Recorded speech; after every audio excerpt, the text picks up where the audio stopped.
حضرت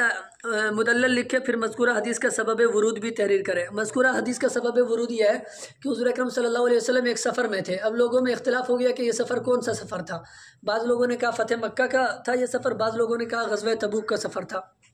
تو مسند امام شافعی میں شاید فتح مکہ کو ذکر کیا گیا، لیکن حافظ ابن حجر نے غزوہ تبوک کا واقعہ لکھا ہے اس کو۔ دیکھیے حضرت عائشہ رضی اللہ عنہ فرماتی ہے کہ رسول اللہ صلی اللہ علیہ وسلم میرے پاس ایک بار تشریف لائے اور حضور نے فرمایا عندکی شیء، کچھ ہے؟ قالت، انہوں نے فرمایا نہیں کچھ نہیں ہے۔ قال فانا صائم، تو حضور نے فرمایا کہ پھر تو میرا روزہ ہے بھائی۔ آگے کیا ہے؟ قالت، وہ کہتی ہے ثم دار علی الثانیہ، پھر میرے پاس حضور اکرم صلی اللہ علیہ وسلم آئے، دوبارہ آئے، تشریف لائے۔ وقد اہدی لنا حیث، اور ہمیں حلوہ ہدیے میں ملا تھا۔ فجیت بھی، تو میں اسے لے کر کے آئی حضور کے پاس۔ فاکلا، حضور نے کھایا۔ فعجبت منہ، تو مجھے بہت تعجب ہوا، یار ابھی تو بول رہے تھے روزہ نہیں ہے اور ابھی روزہ توڑ لیا انہوں نے۔ فقلت، میں نے کہا یا رسول اللہ دخلت علی وانت صائم ثم اکلت حسن، حضور نے فرمایا نعم یا عائشہ، انما منزلۃ من صام فی غیر رمضان او غیر قضاء رمضان او فی التطوع بمنزلۃ رجل اخرج صدقة ماله فجاد منها بما شاء فامضاه وبخل منها بما بقي فامسكه۔ ہاں اے عائشہ، اس آدمی کا درجہ جو غیر رمضان کا روزہ رکھے یا غیر قضاء رمضان کا یا نفلی روزہ رکھے، اس آدمی کی طرح ہے جس نے اپنے مال سے کوئی صدقہ نکالا، ٹھیک ہے، پھر وہ چاہے، پھر اس نے اس میں سے جو چاہا صدقہ کر دیا، سخاوت کیا، مطلب یہ صدقہ کر دیا، ٹھیک ہے، اور جس کو چاہا کیا کر لیا مولانا صاحب، روک لیا۔ فَأَمْزَاهُ فَأَخْرَجَ صَدَقَةَ مَالِهِ فَجَادَ مِنْهَا بِمَا شَاءَ، سخاوت کیا اس مال میں سے جس میں چاہا، ٹھیک ہے، فَأَمْزَاهُ، اور اسے نافذ کر دیا، یعنی صدقے کو کیا کر دیا، نافذ کر دیا۔ وَبَخِلَ مِنْهَا، اور اس میں سے ما بقیہ کے ساتھ کیا کیا مولانا صاحب، اس نے بخل کیا۔ فَأَمْسَكَهُ، اور اس کو کیا کر دیا، روک لیا، یعنی صدقہ دینے کا اس کا ارادہ تھا، ٹھیک ہے، لیکن فقیر کو تھوڑا سا دیا اور بقیہ روک لیا، جتنے مال دینے کا ارادہ تھا نہیں دیا، تو وہ اس کی مرضی ہے بھائی، کوئی حرج کی بات نہیں ہے۔ چلیے بتائیں کہ غیر رمضان یا غیر قضاء رمضان یا نفل روزہ شروع کر کے توڑ دینے کا کیا حکم ہے؟ قضاء کفارہ یا دونوں سلسلے میں فقہا کے مابین اختلاف ہو تو تحریر کرے۔ دیکھیں مولانا صاحب، اگر کوئی آدمی نفلی روزہ رکھ کر توڑ دیتا ہے تو ائمہ ثلاثہ کے نزدیک کچھ بھی نہیں ہے، ٹھیک ہے، لیکن ہمارے نزدیک مولانا صاحب ایسی صورت میں قضا کیا ہوگی، لازم ہوگی، ٹھیک ہے۔ وہ یہ اختلاف وہی دوسرے اختلاف پر مبنی ہے، ہمارے نزدیک کسی بھی نفل کو شروع کرنے سے وہ چیز کیا ہو جاتی ہے مولانا صاحب، واجب ہو جاتی ہے، اور شاید اس مسئلے میں امام مالک ہمارے ساتھ ہے، مجھے جہاں تک لگ رہا ہے نا، ایسا ہی ہے نا، کچھ کسی کو یاد ہے؟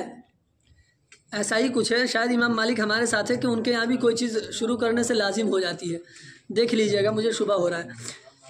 تو امام شافعی اور امام احمد رحمۃ اللہ علیہ کے نزدیک کیا نہیں ہے مولانا صاحب، کوئی چیز شروع کرنے سے لازم نہیں ہوتی ہے، اور ہمارے نزدیک لازم ہو جاتی ہے۔ تو ہمارا یہ کہنا ہے کہ اگر وہ آدمی نفلی روزہ رکھ کر کے توڑ دیتا ہے تو بعد میں قضا کرے گا، اور ان لوگوں کے نزدیک چونکہ لازم ہی نہیں ہوئی ہے، اس وجہ سے کیا نہیں کرے گا مولانا صاحب، قضا نہیں کرے گا۔ کن کے نزدیک؟ امام احمد اور امام شافعی رحمۃ اللہ علیہ کے نزدیک۔ اب مسئلہ یہ ہے مولانا صاحب کہ انہوں نے پوچھ رکھا ہے دلیل، دیکھیں ان لوگوں کی دلیل تو یہی حدیث ہے، یہ حدیث ہے نا، اس حدیث میں کیا ہے کہ حضور اکرم صلی اللہ علیہ وسلم آئے پہلی مرتبہ تو حضور نے پوچھا کچھ ہے، نہیں ہے تو حضور نے کہا ٹھیک ہے میں روزہ ہوں، پھر دوسری مرتبہ اسی دن تشریف لائے حضور، تو حضور نے پھر پوچھا کچھ ہے، انہوں نے وہ بلکہ یہ لے کر کے آئی حلوہ، تو حضور اکرم صلی اللہ علیہ وسلم نے روزہ توڑ دیا، ہے نا۔ اس سے کیا سمجھ میں آیا مولانا صاحب کہ انسان کو اختیار ہے، چاہے تو وہ روزہ توڑ دے، یعنی شروع کرنے سے لازم نہیں ہوتا ہے، اسی سے سمجھ میں آ رہا ہے، اور جب لازم نہیں ہوتا ہے تو اس کی قضا بھی نہیں ہوگی، کیونکہ اس روایت میں قضا کا تذکرہ ہے نہیں ہے، اور ایسے ہی کچھ روایتیں آئی ہیں جن میں قضا کا تذکرہ نہیں ہے۔ ایسے ہی ایک روایت آئی ہے، وہ یہاں پر جو حضور نے فرمایا ہے کہ انما منزلۃ من صام، اسی طریقے کا مفہوم ایک روایت میں ادا کیا گیا ہے، کیا ہے مولانا صاحب، وہ کیا الصائم المتطوع امیر نفسی، یہی ہے نا، انشاء صام و انشاء افطر، اس سے بھی ان کا استدلال ہے۔ اور ہمارا استدلال کس سے مولانا صاحب؟ اس سلسلے میں ہمارا استدلال قرآن، احادیث، اجماع، قیاس وغیرہ ساری چیزوں سے ہے، ٹھیک ہے۔ قرآن کریم کی آیت ہے نا، یا ایھا الذین آمنوا لا تبطلوا اعمالکم، اپنے اعمال کو کیا نہ کرو، باطل نہ کرو۔ اب کیا، اب انسان نفل شروع کر کے مولانا صاحب کیا کر دے گا، باطل کر دے گا، تو ظاہر سی بات ہے یہ کیا ہے، اس کے خلاف ہے، اس آیت کے خلاف، اور اس آیت میں ممانعت ہے، اس کا مطلب یہ ہے کہ اس کا جو مخالف ہے وہی ضروری ہے، ممانعت کا کیا مفہوم ہوا کہ اس کا جو مخالف ہے وہی ضروری ہے، یعنی اعمال کو باطل نہ کرنا کیا ہے ضروری ہے، تو مفہوم کیا ہے کہ اعمال اگر شروع کر دے گا نفل اعمال تو اس کے لیے مکمل کرنا کیا ہو جائے گا، ضروری ہو جائے گا۔ آگے ہوگی بات سمجھ میں؟ تو قرآن کریم کی اس آیت سے ہمارا استدلال ہے۔ اور ایسے ہی حدیث شریف میں یہ ہے کہ حضرت عائشہ فرماتی ہے کہ میں اور حفصہ ایک دن روزے سے تھے اور ہمارے پاس کیا کہتے ہیں بہت شاندار کھانا آیا ادھر ادھر سے، ٹھیک ہے، تو اشتہینا ہوں، اس طریقے کے الفاظ ہیں کہ مرغوب کھانا آیا، تو ہم نے اس کو کھا لیا، تو حضور اکرم صلی اللہ علیہ وسلم کو ہم نے بتا دیا کہ بہت شاندار کھانا آیا تھا، مزہ آ گیا، ٹھیک ہے، اس لیے ہم نے کیا کر دیا، روزہ توڑ دیا۔ تو حضور نے فرمایا اقضیہ یومن آخر مکانہ، اس کی جگہ کیا کرنا، قضا کرنا۔ شافعی حضرات اس روایت کی یہ تعویل کرتے ہیں کہ حضور نے فرمایا دوسرے دن رکھ لینا، اچھی بات رہے گی، ہے نا، تو ہم نے کہا کہ یہاں تو امر آیا ہے اور اس کے خلاف کوئی قرینہ موجود نہیں ہے۔ امر کس کے لیے ہوتا ہے؟ وجوب کے لیے ہوتا ہے نا، جب تک اس کے خلاف کوئی قرینہ موجود نہ ہو۔ آپ اپنی طرف سے کچھ بولیں گے تو کچھ بھی بول سکتے ہیں، پھر تو دین کھیل بن جائے گا، ہے نا بات سمجھ۔ اب دیکھیے کسی بھی نفل وہ عمل کو شروع کر کے اس کو توڑ دینا اور اس کا لازم نہ ہونا، یہ شریعت کا کھیل ہی ہے، ورنہ طالب علم تو ہر روز روزہ رکھے گا، پھر آئے نا بات سمجھ میں۔ فجر میں مولانا منیر صاحب آئیں گے جگانے کے لیے روزے کی نیت، پھر جب دوپہر میں کوئی ساتھی بولے گا چلو بریانی کھلاتے ہیں آج تو روزہ ختم، آئے نا بات سمجھ میں، تو شریعت کھیل بن جائے۔ دوسری بات یہ ہے مولانا صاحب دیکھیے اجماع اس مسئلے پر کہ اگر کوئی آدمی حج یا عمرہ نفل کی کیا کر لیتا ہے مولانا صاحب، نیت کر لیتا ہے اور وہ نکل جاتا ہے، پھر کوئی عذر پیش آ جاتا ہے تو اس کے لیے قضا کرنا کیا ہوتا ہے مولانا صاحب، ضروری ہوتا ہے اور لازم ہوتا ہے۔ تو حج اور عمرہ میں جس طریقے سے مولانا صاحب سب کا اتفاق ہے تو اسی کے اوپر ہم اس کو بھی قیاس کریں گے، ٹھیک ہے، کہ یہ بھی کیا ہو جائے گا مولانا صاحب، ضروری ہو جائے گا۔ چلیے مالکیہ ایک ساتھ ہے نا، ہاں مالکیہ بھائی ہمارے ساتھ ہے۔ اب ایک بات یہ ہے کہ اس کی توجیہ ہو تو کیا کرے مولانا صاحب، تحریر کرے۔ دیکھیے یہاں پر جو کہا گیا ہے نا کہ جو بھی کیا کہتے ہیں نفلی روزہ رکھ رہا ہے وہ اس آدمی کے درجے میں ہے جو نفلی صدقہ کر رہا ہے، ٹھیک ہے، اگر چاہے تو دے دے، اگر چاہے تو روک لے۔ تو اس کی توجیہ یہ کی جاتی ہے کہ صدقہ کرنے کے سلسلے میں وہ کیا ہے مولانا صاحب، مختار ہے، یا روزہ رکھنے کے سلسلے میں مختار ہے، یعنی نفلی روزہ رکھنا اس کے اوپر کیا نہیں ہے، ضروری نہیں ہے، اس کے سلسلے میں اختیار ہے، اگر چاہے تو کیا کر لے، روزہ رکھ لے، اگر وہ چاہے تو روزہ نہ رکھے۔ تو ابتدا کے سلسلے میں اختیار مراد ہے وہاں، اور الصائم المتطوع امیر نفسی سے بھی یہی مراد ہے، کیا کہ ابتدا کے سلسلے میں اختیار ہے، اگر چاہے تو شروع کرے، اگر چاہے تو شروع نہ کرے، لیکن یہ مراد نہیں ہے کہ اگر شروع کر دیا تو اس کے باوجود کیا کر دے، ختم کر دے۔ جیسے یہیں پر اگر صدقے والی مثال لو، کسی فقیر کو دے دو اس کے بعد اس کے ہاتھ سے چھین لو، تو یہ درست ہوگا؟ نہیں ہوگا نا، تو یہ تو ایسے ہی ہو گیا نا جیسا کہ روزہ رکھ لیا اس کے بعد کیا کر دیا، توڑ دیا۔ آگے ہوگی بات سمجھ میں۔ اور بھی ایک تعویل کی گئی ہے مولانا صاحب، وہ یہ کی گئی ہے کہ اگر کوئی عذر پیش آ جائے، ٹھیک ہے، تب اسے اختیار ہے توڑنے اور نہ توڑنے کے سلسلے میں، جبکہ رمضان کے سلسلے میں یہ عذر نہیں ہے۔ مثال کے طور پر کوئی مہمان وغیرہ آ گیا تو ان ساری چیزوں کو آزار قرار دے کر کے شریعت نے یہ فیصلہ کیا ہے کہ وہ آدمی اگر مہمان کھانا نہیں کھائے گا کہ بھائی آپ بھی کھاؤ تو ہم کھائیں گے، ہے نا، تو ایسی صورت میں کیا ہے مولانا صاحب، وہ نفلی روزہ رکھ رکھا ہے تو وہ توڑ سکتا ہے اس عذر کی بنیاد پر، جبکہ رمضان وغیرہ کا روزہ ہے تو کیا نہیں کر سکتا، توڑ نہیں سکتا ہے۔ تو یہ بھی تعویل کی ہے کہ انشاء امزاحو کا یہ مفہوم ہے کہ اگر کوئی عذر پیش آ جائے، ٹھیک ہے، تو وہ چونکہ نفلی روزہ ہے تو اگر چاہے تو توڑ دے اور اگر چاہے تو کیا کر لے مولانا صاحب، رکھ لے، ٹھیک ہے، لیکن اس سے یہ لازم نہیں آتا ہے کہ قضا نہیں ہوگی، کیوں؟ اس لیے کہ قضا سے یہ حدیث ساکت ہے، ٹھیک ہے، اس لیے عدم قضا پر استدلال درست نہیں ہوگا۔ چلیے، حضرت ابن عباس رضی اللہ عنہ سے مروی ہے کہ خصم کی ایک عورت نے نبی کریم صلی اللہ علیہ وسلم سے پوچھا غدات جمعین، مزدلفہ کی صبح کو، فقالت، اس نے کہا یا رسول اللہ فریضۃ اللہ فی الحج علی عبادہ ادرکت، یہ جو ہے خبر ہے ادرکت، اللہ تبارک و تعالیٰ کا حج کے سلسلے میں جو فریضہ ہے بندوں پر اس نے میرے والد کو پا لیا، مطلب یہ ہے وہ لازم ہو گیا میرے والد کے اوپر ایسی حالت میں، ٹھیک ہے، شیخن کبیرن، کہ وہ کیا ہے، بوڑھے میاں ہیں، اللہ کیا ہے آگے، لا یستمسک علی الرحل، لا یستمسک علی الرحل، وہ سواری پر صحیح طریقے پر بیٹھنے پر کیا نہیں ہے، قادر نہیں ہے، تو کیا میں ان کی جانب سے حج کر سکتی ہوں؟ تو حضور نے فرمایا ہاں کر سکتی ہو۔ یہ وہی عورت ہے جن کو فضل ابن عباس گھور گھور کے دیکھ رہے تھے، وہی ہے یہ۔ چلیے اعراب لگا کر ترجمہ کرے اور مطلب لکھے۔ مطلب تو واضح ہے بھائی، کوئی شخص اتنا ضعیف ہو گیا کہ سفر کرنے کی قدرت نہیں رکھتا، پھر زاد و راحلہ کا مالک ہو گیا، تو کیا اس پر حج فرض ہو جائے گا؟ اس مسئلے میں اختلاف ہو تو تحریر کرے۔ دیکھیے ان لوگوں کے نزدیک، وہ امام احمد، امام شافعی اور صاحبین، ان کے نزدیک مولانا صاحب فرض ہو جاتا ہے، ٹھیک ہے، خلاصہ یہ ہے کہ استطاعت بدنی ضروری نہیں ہے، جبکہ ہمارے نزدیک مولانا صاحب اور امام مالک رحمۃ اللہ علیہ کے نزدیک فرض نہیں ہوتا جب تک کہ کیا نہ ہو مولانا صاحب استطاعت بدنی نہ ہو۔ ایک تو یہ ہے کہ کوئی آدمی پہلے سے وہ کیا کہتے ہیں حج پر قادر تھا، اسی زمانے میں اس کے اوپر حج فرض ہوا، بعد میں وہ عاجز ہو گیا، اس نے حج نہیں کیا، تو یہ اس کی غلطی ہے، اس کے اوپر تو حج فرض ہے، لیکن وہ مالداری ہوا ایسی حالت میں کہ وہ کیا ہے مولانا صاحب غریب ہے، وہ کمزور ہے اور سواری پر بیٹھنے کی استطاعت نہیں ہے، تو اس صورت میں ہمارے نزدیک اور امام مالک کے نزدیک نہیں ہے، یعنی امام اعظم کے نزدیک، اور بقیہ صاحبین اور امام احمد امام شافعی کے نزدیک ہے۔ چلیے آگے یہ ہے کہ پھر زاد و رائل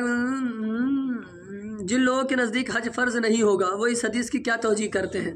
اس حدیث کی ہم یہی توجیہ کرتے ہیں کہ اس کے اوپر حج پہلے سے فرض تھا۔ آئی بات سمجھ میں؟ یہ جو روایت ہے نا، اس روایت میں جو آیا ادرکت ابھی شیخن کبیرن، اس سے تو بظاہر یہ مفہوم ہو رہا ہے کہ اسی حالت میں حج فرض ہوا، لیکن اس روایت کے الفاظ مختلف ہیں۔ آئی بات سمجھ میں؟ بعض روایتوں سے یہ سمجھ میں آتا ہے کہ نہیں حج پہلے سے فرض تھا، اس روایت کو متعدد سندوں سے کیا کیا ہے امام نسائی رحمۃ اللہ علیہ نے نقل کیا ہے نا، تو بعض روایتوں سے یہ سمجھ میں آتا ہے، اسی لیے ہم اس میں یہی تعویل کرتے ہیں کہ اس کے اوپر حج کیا تھا مولانا صاحب بتائیے، پہلے سے فرض تھا، بعد میں آ کر کے یہ بندہ کیا ہو گیا، ضعیف ہو گیا اور حج نہیں کر سکا تھا یہ۔ چلیے آگے کیا ہے، کسی کی جانب سے حج بدل کرنے کے لیے حج کرنے والے میں کیا شرائط ہونی چاہیے، بوضاحت تحریر کرے۔ دیکھیے عاقل اور بالغ ہونا تو ضروری ہے، ٹھیک ہے، اور مسلمان ہونا بھی ضروری ہے، ساتھ ساتھ میں مولانا صاحب وہ کیا کہتے ہیں حج بدل کر رہا ہے تو ہمارے نزدیک تو یہ ضروری نہیں ہے کہ اس نے پہلے اپنا حج کر لیا ہو، ہے نا، ائمہ ثلاثہ وغیرہ کے نزدیک یہ ضروری ہے کہ اس نے کیا کر لیا، مولانا صاحب اپنا حج کر لیا ہو، ہمارے نزدیک یہ شرط نہیں ہے۔ اسی طریقے سے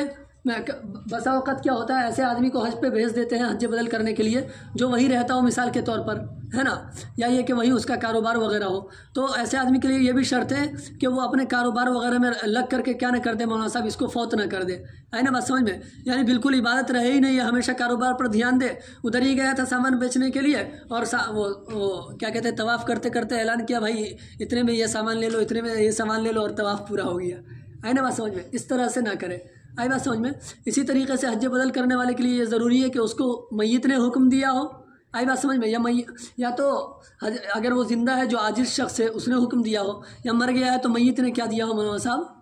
حکم دیا ہو، سمجھ آئی بات ہے، میت کے وصی نے حکم دیا، میت کے وصی نے کیا دیا ہو مولانا صاحب، حکم دیا ہو، ٹھیک ہے۔ اور اس کے علاوہ بھی شرائط ہیں، مثال کے طور پہ ہے، اور شرائط تو ہے لیکن وہ ایسی ہیں تقریباً 20 شرطیں حج بدل کے لیے، تو اکثر شرطیں ایسی ہیں جن کا تعلق مولانا صاحب سامنے والے سے ہے، حج بدل کرنے والے سے نہیں ہے۔ حج بدل کرنے والے کے لیے یہی شرائط ہے، مسلمان ہونا چاہیے، وہ تو ضروری ہے عبادت کے قبول ہونے کے لیے، اور عاقل اور بالغ بھی ہونا چاہیے، ٹھیک ہے، کیونکہ پہلے وہ مکلف ہوگا جبھی تو دوسرے کی جانب سے تکلیفی احکام کو برداشت کر سکے گا، اور اسی طریقے سے میت کی جانب سے حکم کا ہونا کیا ہے مولانا صاحب ضروری ہے۔ ہاں ایک شرط یہ بھی ہے کہ اس نے اجرت کی شرط نہ لگائی ہو، حج بدل تو کروں گا ٹھیک ہے، لیکن حج بدل میں جتنا پیسہ خرچ ہوگا ٹھیک ہے وہ تو دو گے ہی تم، ساتھ ساتھ میں اتنا دینا حج بدل کرنے کی بنیاد پر الگ سے، آئی بات سمجھ میں، تو یہ ہے۔ چلیے عن الحكم قال سمعت علي بن حسين يحدث عن مروان ان عثمان رضی اللہ عنہ نہى عن المتع، متع سے منع کر دیا انہوں نے، تو متع سے مراد یہاں پر مولانا صاحب کیا ہے، حج اور عمرہ کو ایک ساتھ جمع کرنا، ٹھیک ہے، متع سے کیا مراد ہے بتائیے، حج اور عمرہ کو ایک ساتھ جمع کرنا، کیونکہ اس میں ایک ہی سفر میں دونوں کام ہو جاتے ہیں نا، تو اس اعتبار سے اسے کیا کہا گیا ہے، متع کہا گیا ہے۔ متع کے معنی ہے فائدہ اٹھانا، جیسے ایک مخصوص متع ہوتا ہے جو سب کے ذہن میں آ رہا ہے ابھی، ٹھیک ہے، تو اس میں فائدہ اٹھایا جاتا ہے نا، ویسے ہی ایک متع یہ ہے کہ اس میں کیا ہوتا ہے، ایک ہی بار میں آدمی نے حج بھی کر لیا اور کیا بھی کر لیا مولانا صاحب بتائیے، ہے عمرہ بھی کر لیا، تو ظاہر سی بات ہے اس نے ایک ہی سفر میں دونوں کو کرنے کا فائدہ اٹھایا، ورنہ الگ الگ خرچہ کرتا تو دارالعلوم کے طالب علم کے لیے تو یہ ممکن نہیں ہے، کیونکہ وہ تو بیچارہ دوسرے کے پیسے پہ جا رہا ہے عمرہ کرنے کے لیے۔ چلیے جن لوگوں کا نام نہیں آیا بھائی وہ لوگ یہ تعویل کر سکتے ہیں کہ ہم تو اپنے پیسے سے ہی جائیں گے بھائی، ہے نا۔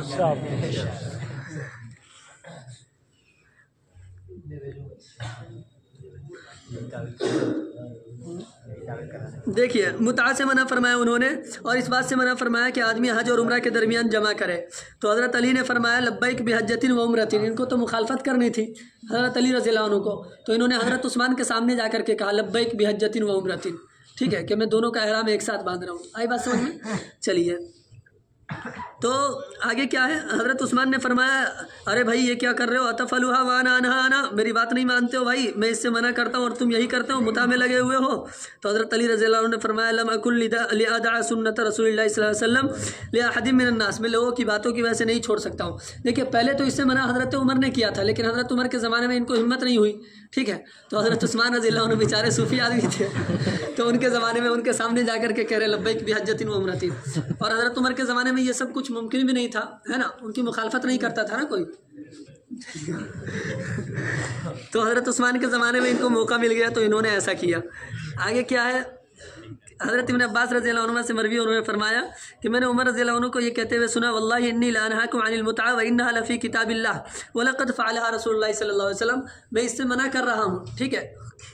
حالانکہ اللہ نے بھی اس کا حکم دیا ہے قرآن میں فمن تمتع بالعمرۃ الی الحج، وہاں پر، اور حضور نے بھی یہی کیا تھا، لیکن اس کے باوجود میں منع کر رہا ہوں۔ اس کی بنیادی وجہ کیا ہے، وہ انہوں نے حذف کر دیا ممتحن صاحب نے۔ اعراب لگا کر ترجمہ کرے، بتایا کہ جب قران اور تمتع رسول اللہ صلی اللہ علیہ وسلم سے ثابت ہے تو حضرت عثمان اور حضرت عمر رضی اللہ عنہ ان سے منع کیوں کرتے تھے؟ معلوم ہے آپ کو کیوں منع کرتے تھے؟ تاکہ خانہ کعبہ کیا رہے مولانا صاحب، پورے سال آباد رہے۔ لوگ ایسا کرتے تھے کہ حج کے ایام میں آ کر کے عمرہ بھی کر لیا اور حج بھی کر لیا، ہے نا، اور بقیہ ایام میں خانہ کعبہ میں کوئی ہوتا ہی نہیں تھا، طواف کرنے والے نہیں ہوا کرتے تھے، آئی بات سمجھ میں؟ تو انہوں نے یہ سوچا کہ یہ جو حرم ہے یہ ہمیشہ کیا رہنا چاہیے مولانا صاحب، آباد رہنا چاہیے۔ اور دوسری بات یہ ہے کہ مکہ کے ارد گرد بہت سارے علماء کرام، صحابہ کرام رضی اللہ عنہ اجمعین وغیرہ درس دیا کرتے تھے، ہے نا، لوگ آتے تھے اور کیا کرتے تھے، علم حاصل کرتے تھے ان سے، ٹھیک ہے۔ اب اگر لوگ ہمیشہ آئیں گے مولانا صاحب تو انہیں بھی علم حاصل کرنے کا کیا ملے گا، زیادہ سے زیادہ موقع ملے گا۔ اب اگر ہمیشہ نہیں آئیں گے مولانا صاحب تو بہت کم ہی لوگ ہوں گے اور علم اس طریقے سے پھیل نہیں پائے گا۔ تیسری بات یہ ہے کہ جو لوگ علم پھیلانے والے تھے ان لوگوں کا گزارا ان کے ہدایہ تحائف پہ ہوتا تھا، آئی بات سمجھ میں؟ اب صرف انہی ایام میں آ رہے بھائی تو اب کیسے کام چلے گا، ہاں؟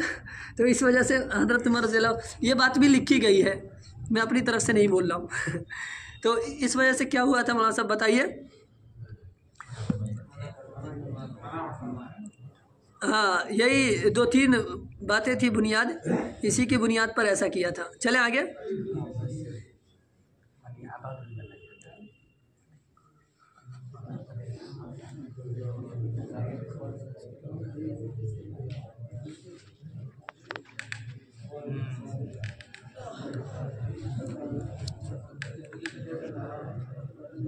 چلیے،